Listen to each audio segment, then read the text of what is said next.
Hey there, night owls and space dreamers. Tonight, we're leaving Earth behind and traveling 240,000 miles across the cosmic void to the Moon's south pole, where humanity has finally planted its flag and built something permanent. You're about to spend one ordinary day as a resident of Artemis Base, living and working where the sun barely creeps above the horizon and ancient ice sleeps in crater shadows older than human civilization. Fair warning, this isn't a vacation. Between radiation alerts, dust protocols, and the constant hum of life support systems keeping vacuum at bay, you'll understand why they call this the most expensive neighborhood in the solar system. So before we drift into the grey regolith dust, take a moment to like this video and subscribe, but only if you genuinely enjoy what we do here. While you're at it, drop your city and local time in the comments. It's always fun to see who's awake at 3 in the morning dreaming about crater rims. Now settle in, maybe grab something warm to drink, and let's ease into this journey together. The first artificial glow of your sleep cycle alarm pulses gently through the habitat module, a soft blue luminescence that mimics Earth's dawn. Even though outside your reinforced window, the sun has been hovering just above the horizon for the past 72 hours straight. You stir inside your sleeping bag, which is tethered to the wall of your personal quarters, a space roughly the size of a college dorm room, but infinitely more precious. The moon's gravity, just 1/6 of Earth's, means you don't sink into a mattress the way you would back home. Instead, you float in a state somewhere between lying down and drifting, held in place by elastic straps and the gentle pull of lunar mass beneath your feet. Your quarters occupy one section of the Foundation surface habitat, a 3-story structure that's become home for you and 3 other crew members. The bottom floor is a rigid metallic module, 13 feet in diameter, housing the airlock and critical systems. Above that, 2 inflatable levels expand to 21 feet across, providing just enough room for sleeping quarters, a communal area, laboratory space, and the equipment that keeps you breathing. The walls are thick with layered insulation, not for cold or heat in the traditional sense, but to shield you from radiation that pours endlessly from the sun and distant supernovas. Without Earth's magnetic field to deflect these cosmic particles, every day on the lunar surface exposes you to radiation levels 200 times higher than what your friends back home experience. You blink away sleep and reach for the biometric monitor clipped near your pillow, a small device that's been tracking your heart rate, blood oxygen, and sleep quality throughout the night. The data uploads automatically to the medical officer's console. Sleep in space environments is notoriously tricky. The lack of gravitational cues confuses your body's internal clock, and the constant low hum of air recyclers, water pumps, and thermal regulators creates a soundscape that some compare to living inside a mechanical lung. You've grown accustomed to it over the past 90 days, the way people learn to sleep beside highways or beneath flight paths. The background noise has become oddly reassuring, each whir and click a confirmation that the systems keeping vacuum outside and breathable atmosphere inside are functioning exactly as designed. Unzipping your sleeping bag requires the practiced motion you've developed, one hand braced against the wall to prevent the 1/6 gravity from sending you bouncing toward the ceiling when you push off too hard. Early in your residency, you learned this lesson the embarrassing way, drifting upward and bumping your head on the curved ceiling panel. Your crewmates still joke about it during dinner.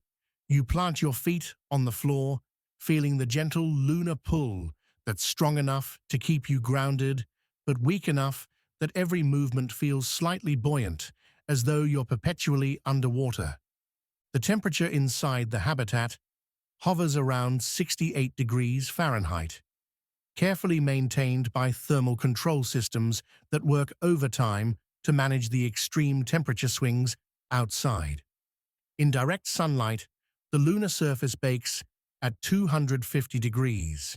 In shadow, it plunges to minus 280.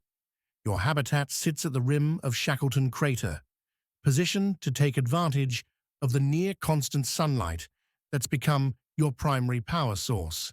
Solar panels stretch across the ridgeline, their surfaces kept meticulously clean by an automated dust mitigation system that uses electrostatic charges to repel the clingy lunar regolith.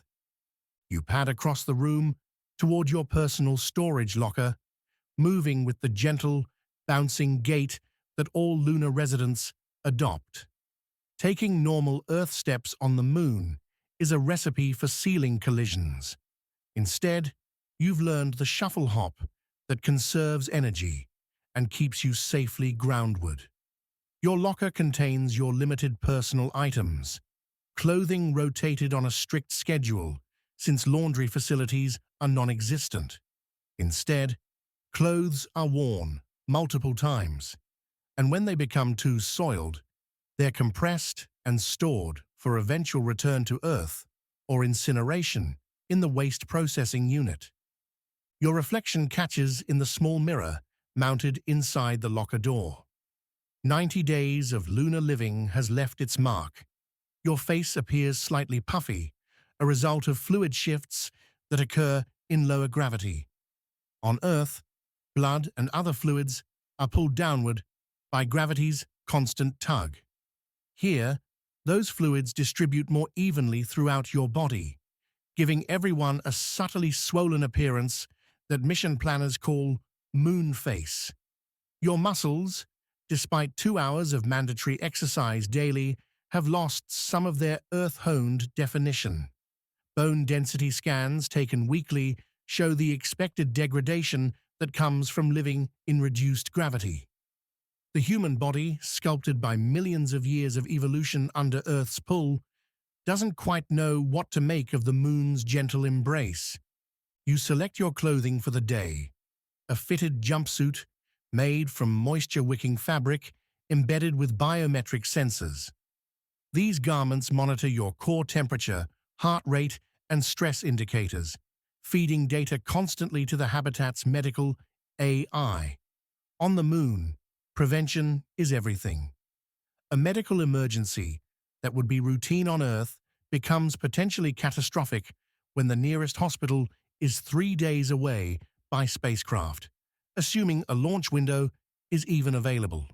The jumpsuit's fabric is also treated with antimicrobial agents, another necessity in a closed environment where 4 people share recycled air and water.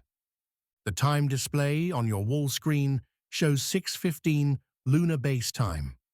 The colony operates on coordinated universal time to simplify communication with mission control teams scattered across Earth's time zones. Your personal schedule for today appears on the screen, color-coded by priority. Morning includes a systems check of the water recycling plant, followed by laboratory work analyzing regolith samples collected during yesterday's surface excursion. Afternoon brings an EVA, an extravehicular activity, 3 hours of work outside the habitat installing sensors near the ice extraction site. Evening includes the daily crew meeting, mandatory exercise, and personal time before the sleep cycle begins again. You tap the screen to acknowledge the schedule, and it shifts to display current environmental conditions. External temperature in the sunlit area reads 210 degrees Fahrenheit.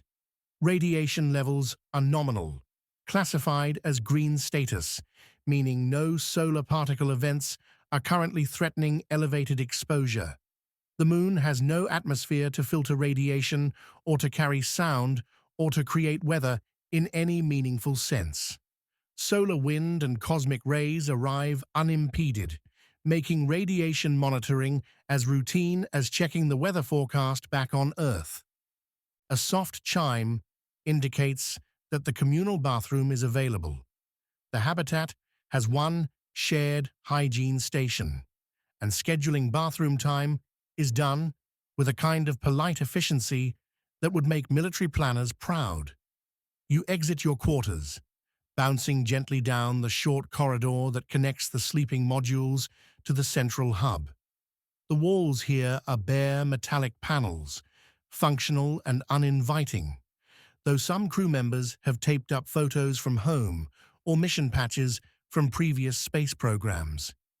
Your crewmate, Dr. Sarah Chen, has posted a beautiful photograph of Hong Kong's harbour at night, the city lights reflecting off water in a way that makes your chest ache with homesickness.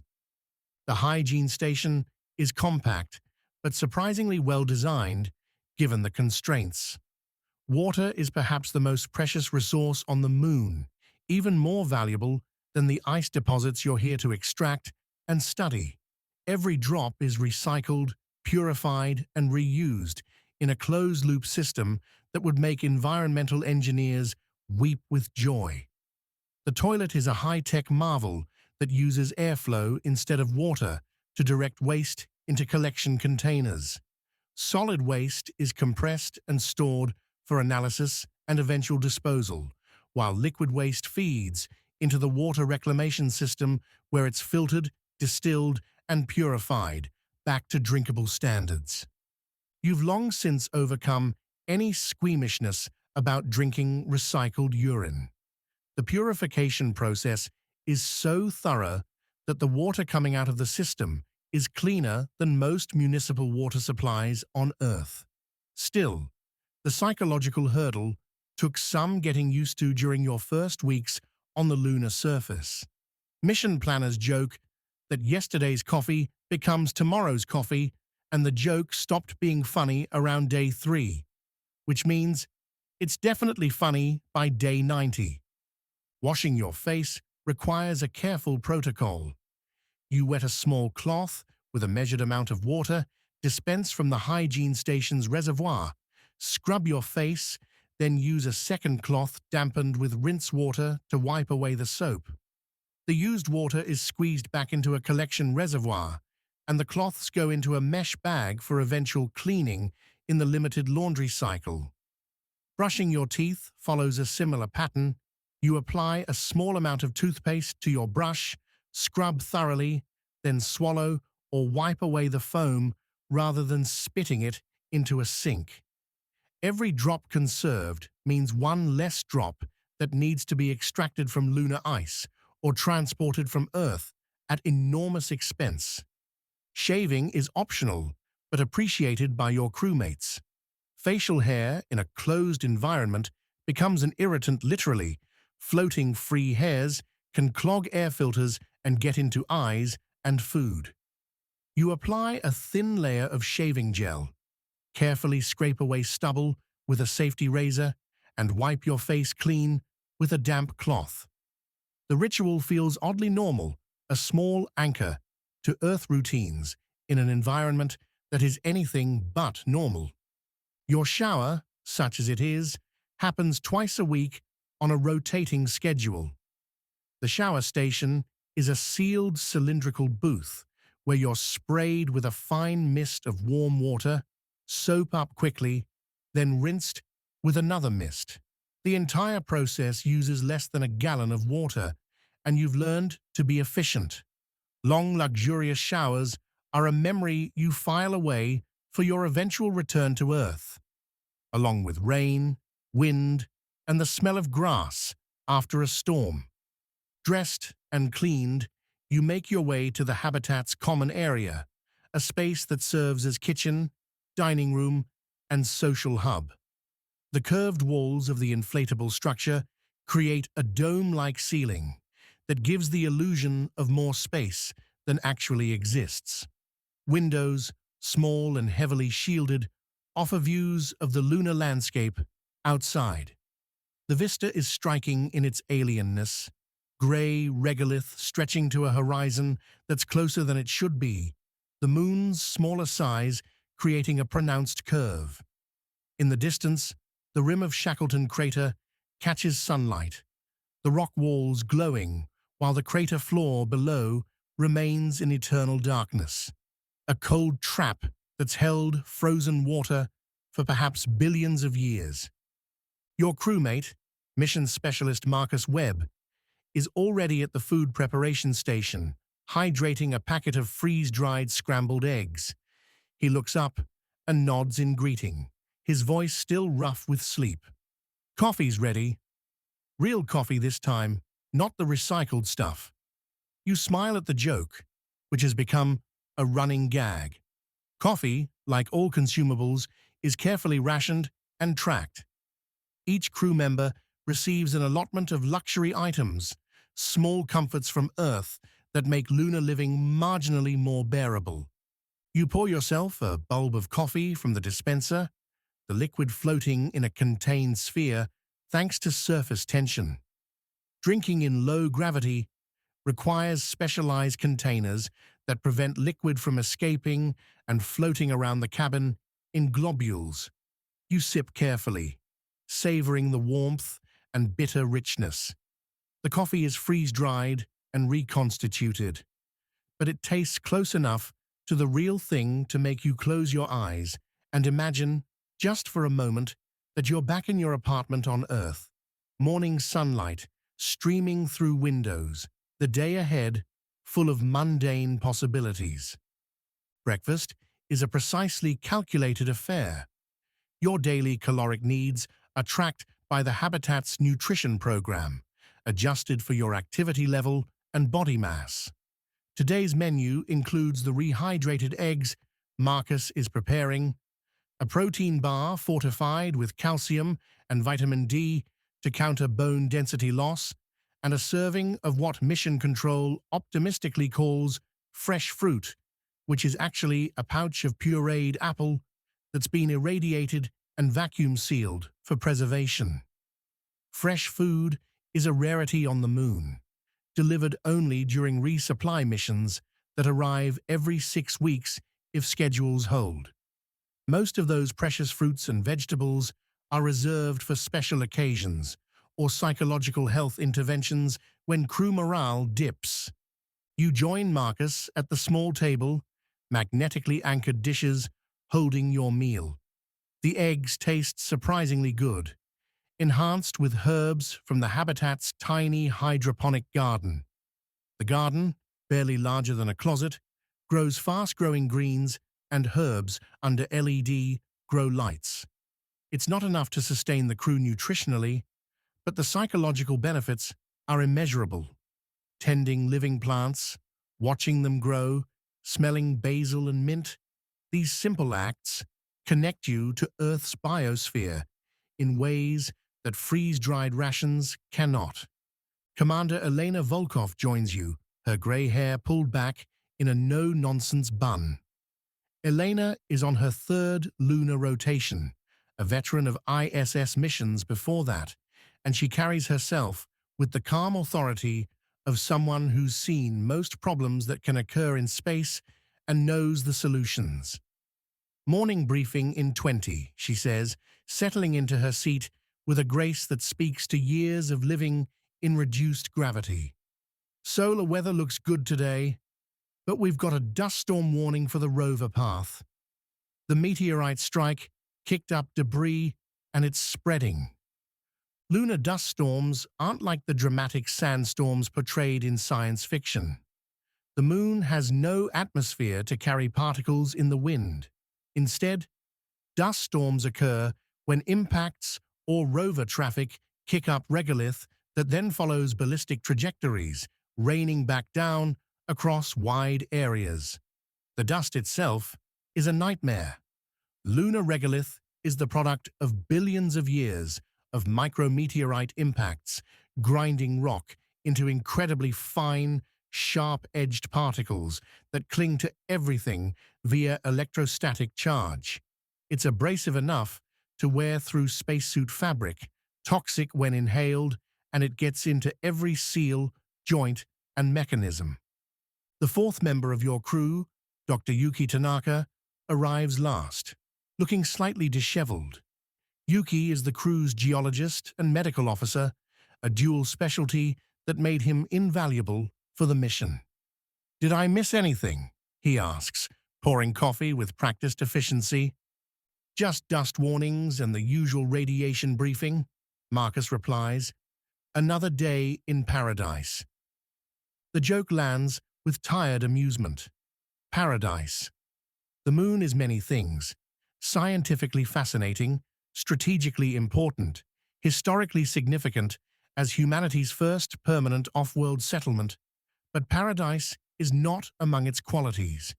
You're here because you chose this, volunteered for it, trained for years to earn your place among the small cadre of humans living beyond Earth. But the choice doesn't make it easy. Every day is a calculated risk, a balance between scientific achievement and survival logistics.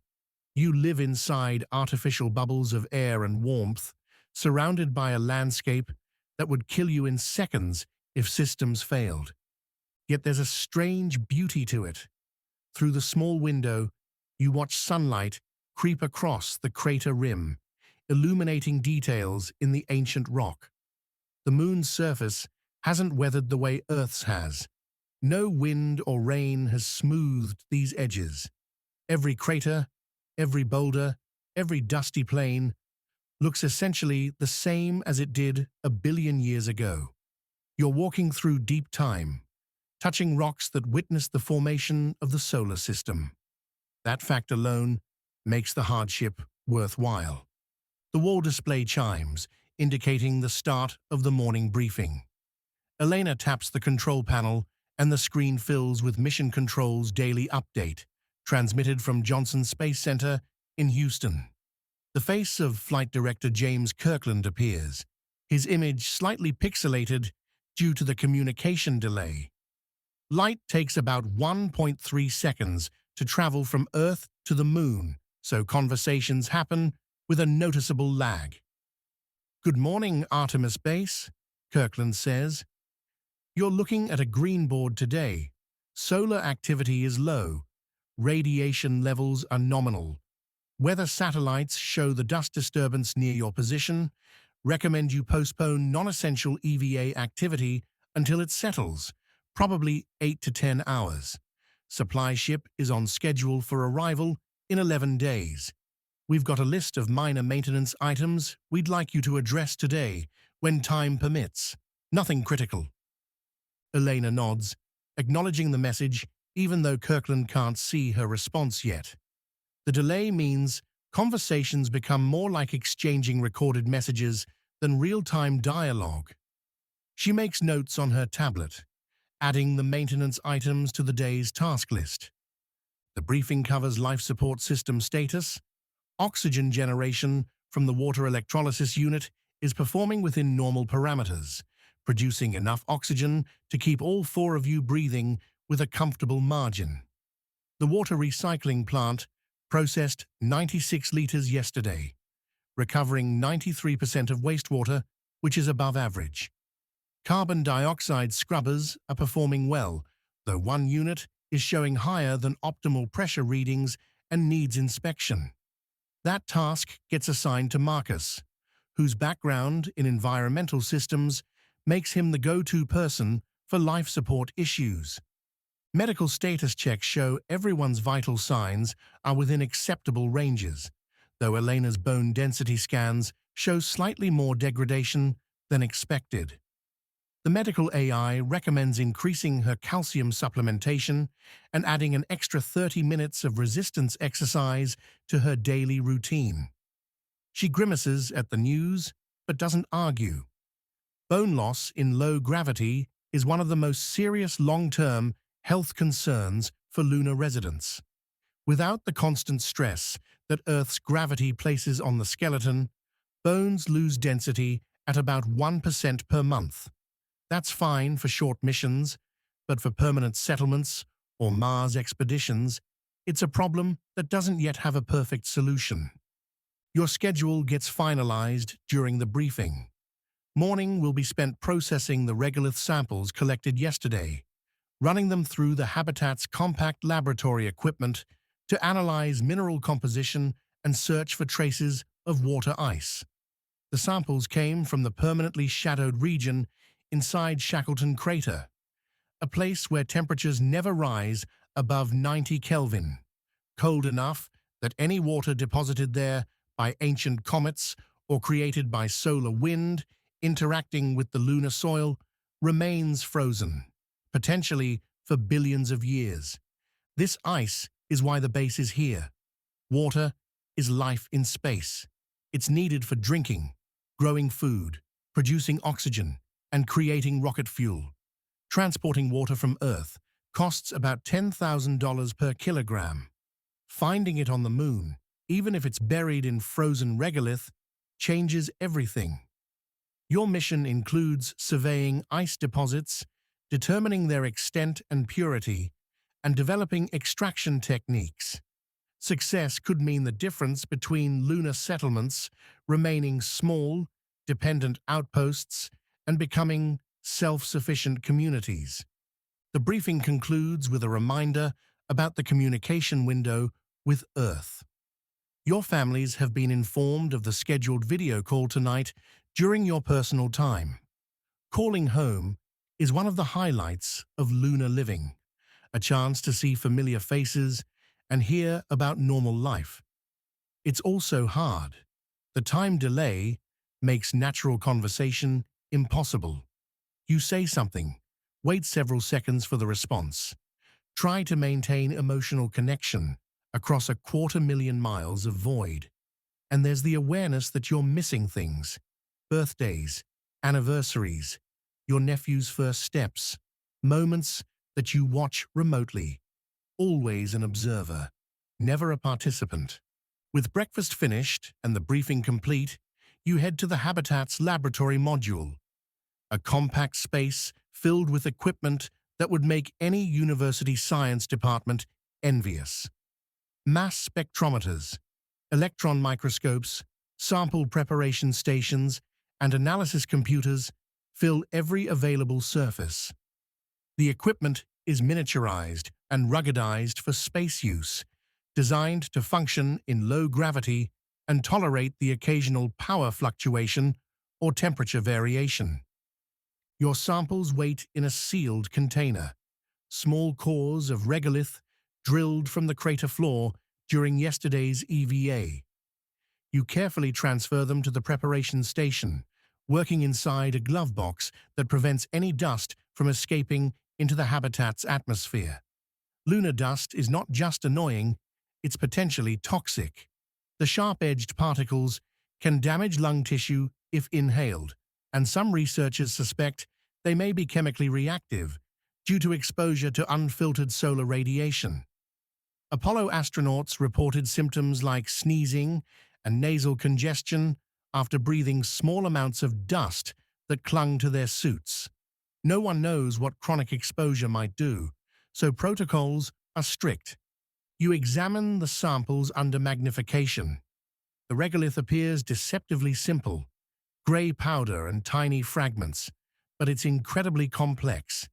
It's made from pulverized basalt from ancient lava flows, an orthosite from the lunar highlands, bits of glass created when meteor impacts melted and fused rock, and strange agglutinate particles, combinations of rock and glass, welded together by countless impacts. And possibly, hopefully, somewhere in this matrix are crystals of water ice. The analysis begins with the mass spectrometer, a device that heats the sample and measures the resulting gases. You watch the readout carefully as the temperature climbs. At about 373 Kelvin, the magic number, there's a spike in the hydrogen signal, water vapor. Your heart rate picks up slightly, and you force yourself to remain clinical. A spike could mean water, or it could mean hydrogen implanted by solar wind, or contamination from Earth. Despite all precautions, you run the sample again, adjusting parameters. The spike reproduces. Interesting. You spend the next 3 hours running additional tests, comparing your samples to known standards, consulting the massive database of lunar regolith studies that previous missions have compiled. The evidence suggests these samples contain water ice, perhaps 1 to 2% by weight.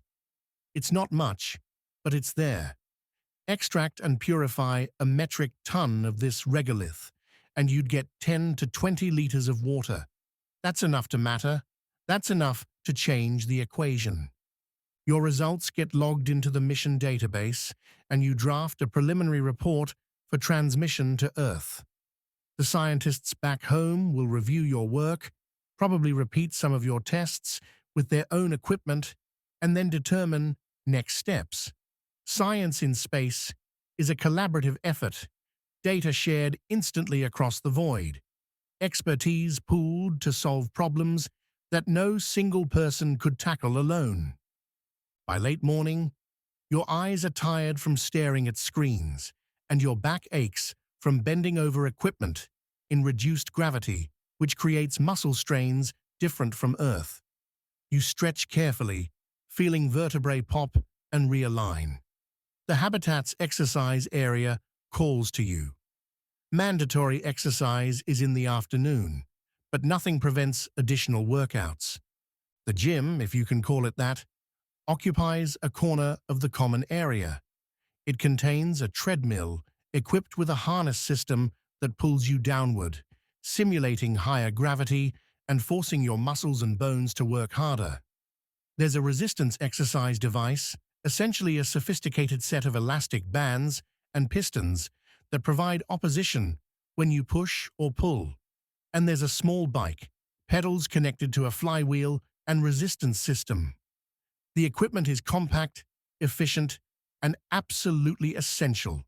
Without it, your body would deteriorate rapidly in the moon's gentle gravity. You're about to step onto the treadmill when Marcus calls from the airlock module. We've got the all clear on the dust. Want to get the afternoon EVA started early? Better to finish before the thermal cycle shifts. He's right. Surface work is easier when the temperature is relatively stable. As the sun continues its slow arc around the lunar pole, shadows shift, and surface temperatures can swing hundreds of degrees in a matter of hours. EVA day is always slightly nerve-wracking, no matter how many times you've done it. You're about to step outside the protective bubble of the habitat into an environment that is utterly hostile to human life. No air, no pressure, intense radiation, temperature extremes that can freeze or boil fluids in seconds, depending on whether you're in sun or shadow. The spacesuits are marvels of engineering, portable life support systems that cost millions of dollars each and take years to design and test. They're also bulky, uncomfortable, and claustrophobic in ways that no amount of training entirely prepares you for. You and Marcus head to the airlock prep area, a room that exists in a strange, liminal space between the habitat's shirt-sleeve environment and the vacuum outside. The walls are lined with suits, hanging like deflated astronaut ghosts, and equipment racks hold tools, sample containers, and emergency supplies. You begin the suiting up process, a choreographed routine that takes about 90 minutes from start to finish. First comes the liquid cooling garment, a bodysuit laced with thin tubes that circulate water to regulate your temperature. Without it, you'd overheat within minutes despite the cold outside. Your body generates heat, the suit provides insulation, and the sun beats down without atmosphere to diffuse its intensity. The cooling garment is your thermal protection, pumping heat away to radiators on the suit's backpack where it disperses into space. Next, the lower torso assembly, legs and boots that you step into and seal at the waist. The boots are reinforced to protect against sharp rocks and provide traction on the dusty surface. Then the upper torso, the hard shell that contains your life support systems. Climbing into it feels like backing into a mechanical embrace. Your arms slide through the sleeves and you connect the waist ring, sealing lower to upper with a satisfying click that's backed up by three independent locking mechanisms. The gloves are next, and they're perhaps the most frustrating part of the suit. They need to be flexible enough to allow you to use tools and collect samples, but also strong enough to maintain pressure and protect against temperature extremes. The result is a compromise: thick, stiff gloves that make delicate work nearly impossible. You've learned to plan EVA tasks carefully, avoiding anything that requires fine motor control. Finally, the helmet, a bubble of polycarbonate with a gold-tinted visor to filter solar radiation. Marcus helps you lock it in place, testing the seal. You hear the hiss of oxygen flowing from the portable life support system. Feel the slight pressure increase as the suit inflates around you.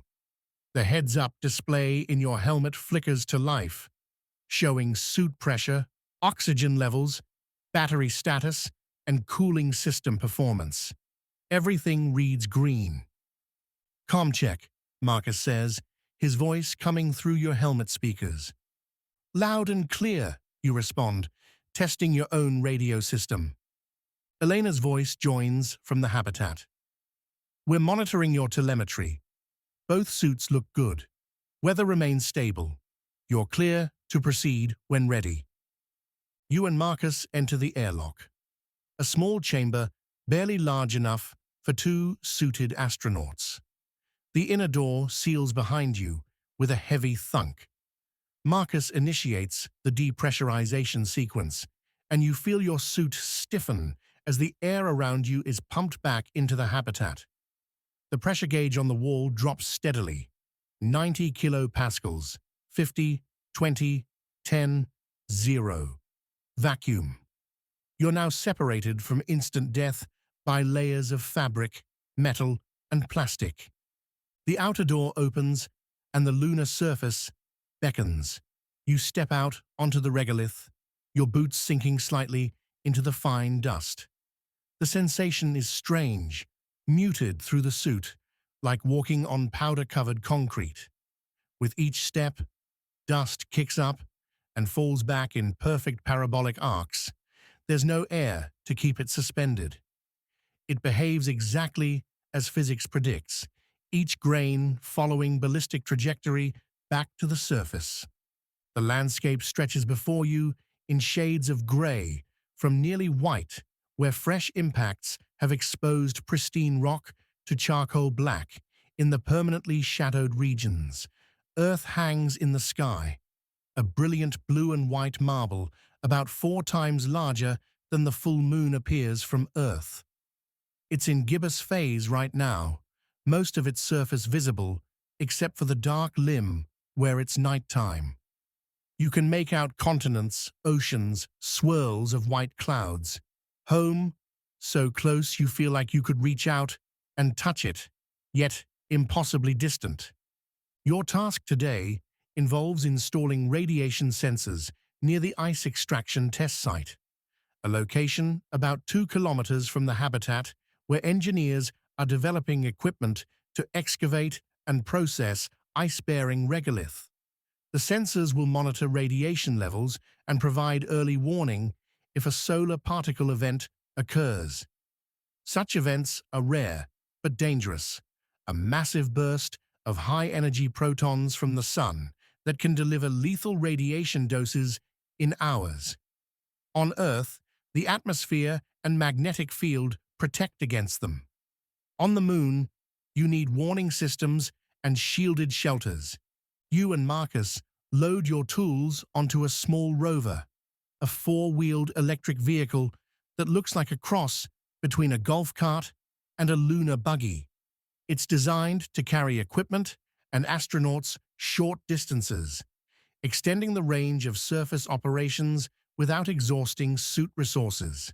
You climb aboard, moving carefully in your bulky suit, and Marcus takes the driver's position. The rover starts silently. There's no engine roar because electric motors in vacuum make no sound. You begin the journey across the lunar plain, moving at a stately 15 kilometers per hour, faster than walking in a spacesuit, but slow enough to avoid accidents. The terrain is rougher than it appears, pocked with small craters, scattered with rocks, covered in dust that hides obstacles. One wrong move could damage the rover, or worse, tear a suit. The landscape has a stark, minimalist beauty. No sky, really, just the black of space overhead, dotted with stars that don't twinkle because there's no atmosphere to disturb their light. The sun blazes with uncomfortable intensity, and you're grateful for the gold-tinted visor that filters its radiation. Behind you, the habitat grows smaller, a collection of cylindrical modules and inflatable domes that look impossibly fragile against the vast lunar emptiness. The 2-kilometer journey takes about 20 minutes.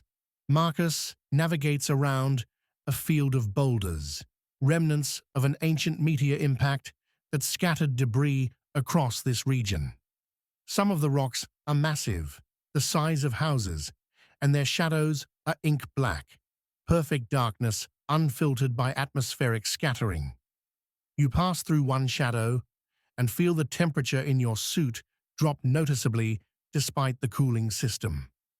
Out of direct sunlight, the lunar surface plunges to brutal cold. You arrive at the extraction site, marked by a small beacon and various pieces of experimental equipment. A drilling rig, currently inactive, stands ready to bore into the regolith. Nearby, a processing unit will eventually heat extracted material to release water vapor, which can be condensed and purified. The whole system is still in testing, working out bugs, refining techniques. Success here could enable lunar bases to become truly self-sufficient. You and Marcus unload the radiation sensors, compact instruments about the size of a large toolbox. They need to be mounted on stands at precise heights and locations, oriented to provide overlapping coverage. Working in spacesuits makes everything slower. Tasks that would take minutes on Earth consume an hour or more. Your hands are clumsy in the thick gloves, and you have to concentrate on each movement. Drop a tool, and it falls in slow motion, giving you time to catch it. But if it hits the ground, it might bounce away or kick up dust that coats your visor. Marcus secures one sensor while you work on another, using a drill to anchor the mount into the regolith. The drill is designed for lunar use, with dust shields and thermal controls, but it still clogs occasionally, requiring you to stop and clean the mechanism. All around you, the silence is absolute. Your helmet blocks all external sound, so you hear only your own breathing, the faint hum of the suit's fans, and the occasional crackle of radio communication. First sensor is online, Marcus reports. Telemetry looks good. We're getting clean data. You finish installing your sensor, run diagnostics, and confirm it's working. 2 down, 4 to go.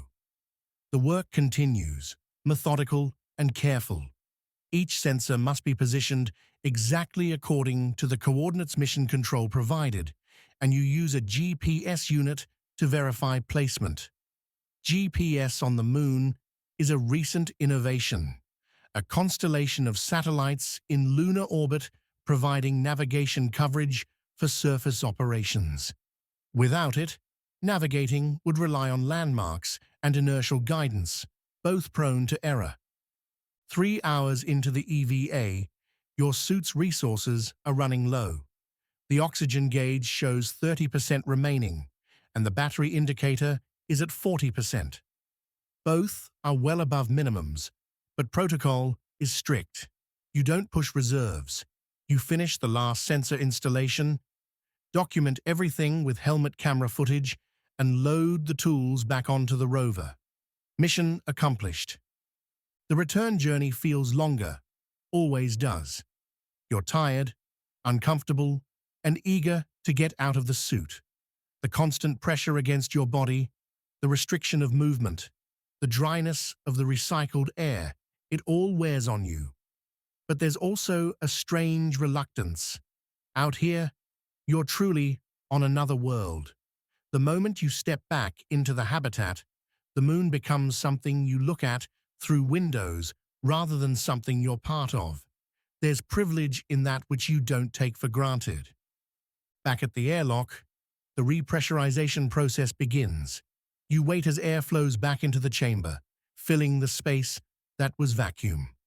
When pressure equalizes, the inner door opens, and you step back into the habitat.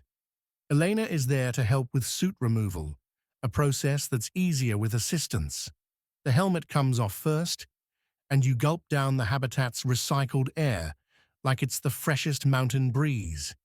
Then the torque that connects upper and lower torso releases, and you climb out of the hard upper shell.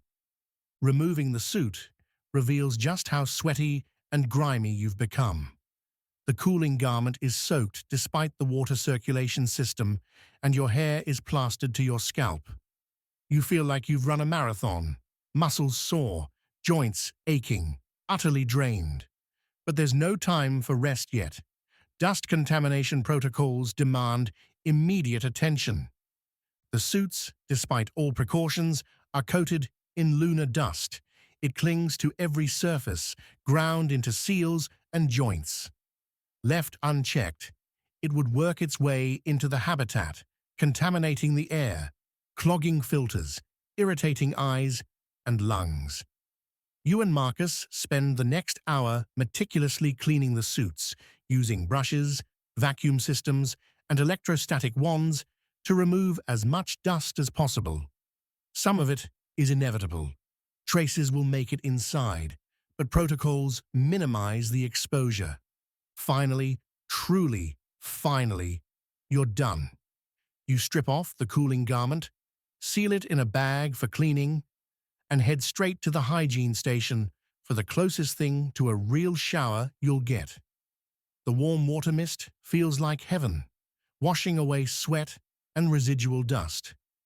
You scrub thoroughly, knowing this is your hydration allotment for the next 3 days, and let the warmth unknot your tired muscles. Clean and dressed in fresh clothes, you check the schedule.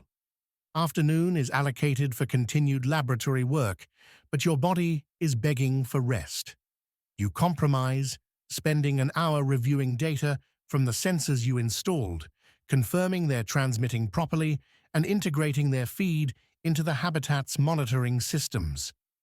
The work is satisfying in its way, seeing your morning's physical labor translate into working equipment, knowledge flowing back to scientists on Earth. Dinner prep begins around 6 p.m. Lunar time. Tonight, it's Yuki's turn to cook, if rehydrating freeze-dried meals can be called cooking. He's selected a Japanese-inspired menu: teriyaki chicken with rice and vegetables, a dessert packet of mochi ice cream that's been carefully rationed from the last supply shipment. The food is good by space standards, which means it's edible and provides necessary nutrition without being particularly inspiring. The four of you gather around the small table, eating and chatting about the day. Marcus describes a problem with the carbon dioxide scrubber, a stuck valve that took him an hour to diagnose and repair. Elena shares news from Earth, transmitted in the daily communication package: political tensions, scientific breakthroughs, sports scores, the mundane flow of life continuing without you. Yuki mentions he's noticed some unusual mineral formations in yesterday's samples, silicon-rich deposits that might indicate ancient volcanic activity. The conversation is comfortable, the easy banter of people who've lived in close quarters long enough to know each other's rhythms and quirks. You've become a small family, bound by circumstance and shared purpose. There are tensions sometimes, personality conflicts that crop up when you can't escape each other's presence, but mostly there's mutual respect and even affection. You rely on each other absolutely, and that creates bonds that people on Earth rarely experience. After dinner comes personal time, the portion of the day that's truly yours. You retreat to your quarters with a tablet loaded with books, movies, music, messages from home. Tonight, you've got the scheduled video call with your family, and you spend a few minutes preparing mentally for the emotional complexity it brings. The call connects right on schedule. Your mother's face appears on screen, and just seeing her makes your throat tight with homesickness. She's in the kitchen of your childhood home, and through the window behind her, you can see trees moving in wind that you won't feel for another 3 months. Your father joins, then your sister with her kids. They're all smiling, excited, asking about life on the moon. You tell them about the EVA, the sensor installation, the beautiful desolation of the landscape. You show them views from your window, Earth hanging in the lunar sky. They tell you about their lives, your nephew's soccer game, your sister's new job, your father's garden thriving. Normal things that feel impossibly distant. The time delay makes conversation awkward. Pauses where you wait for responses. Moments where you talk over each other because signals cross. But it doesn't matter. Just seeing them, hearing their voices, maintaining that connection across the void, it sustains you in ways that food and oxygen cannot. The call ends too soon. Always does. You say goodbye, see you soon, stay safe, love you, all the words that bridge distance without truly closing it.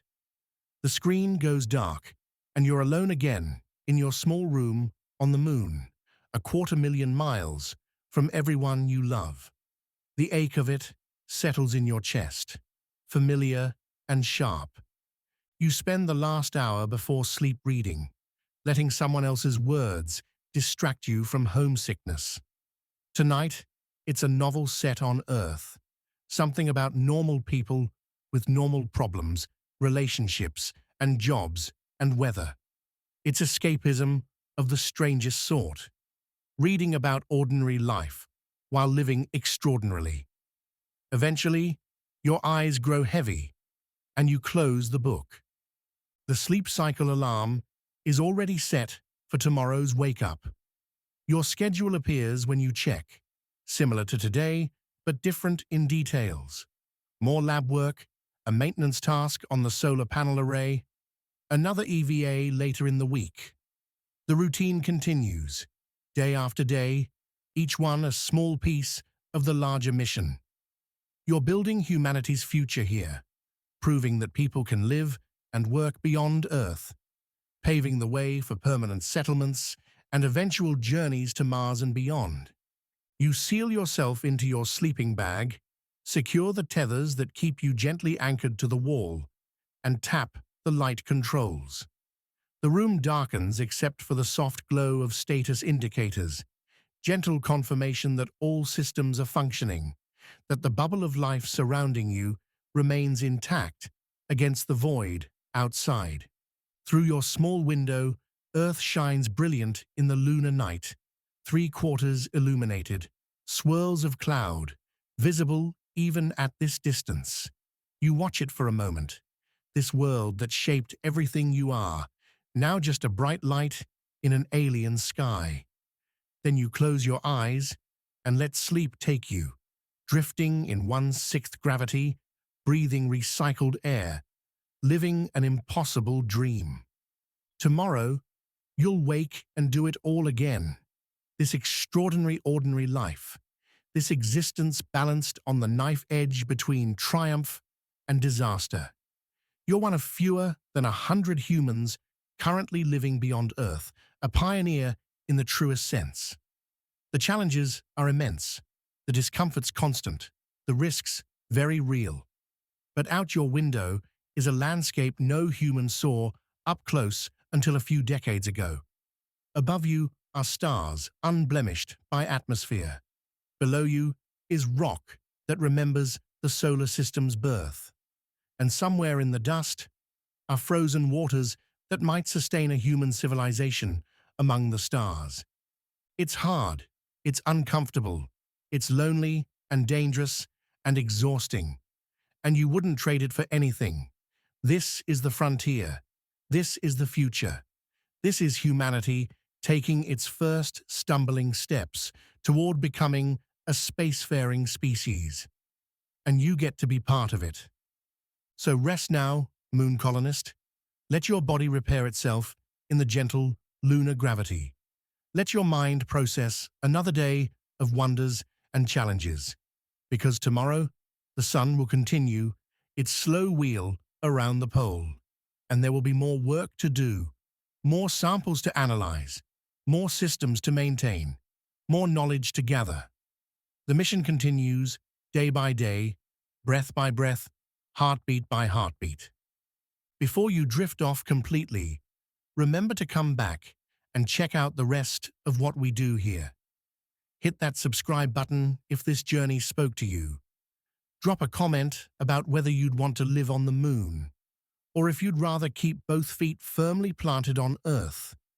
And maybe, just maybe, some night, when you look up at that grey-white circle in the sky, you'll think about the people living there, looking back, seeing Earth rise over an ancient crater rim, dreaming the same dreams you dream, just from the other side of the cosmic neighborhood.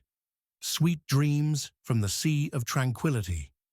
And remember, whether you're among the stars or under them, we're all looking at the same sky, sharing this brief, improbable moment of consciousness in an infinite universe. Make it count. We'll see you in the next one.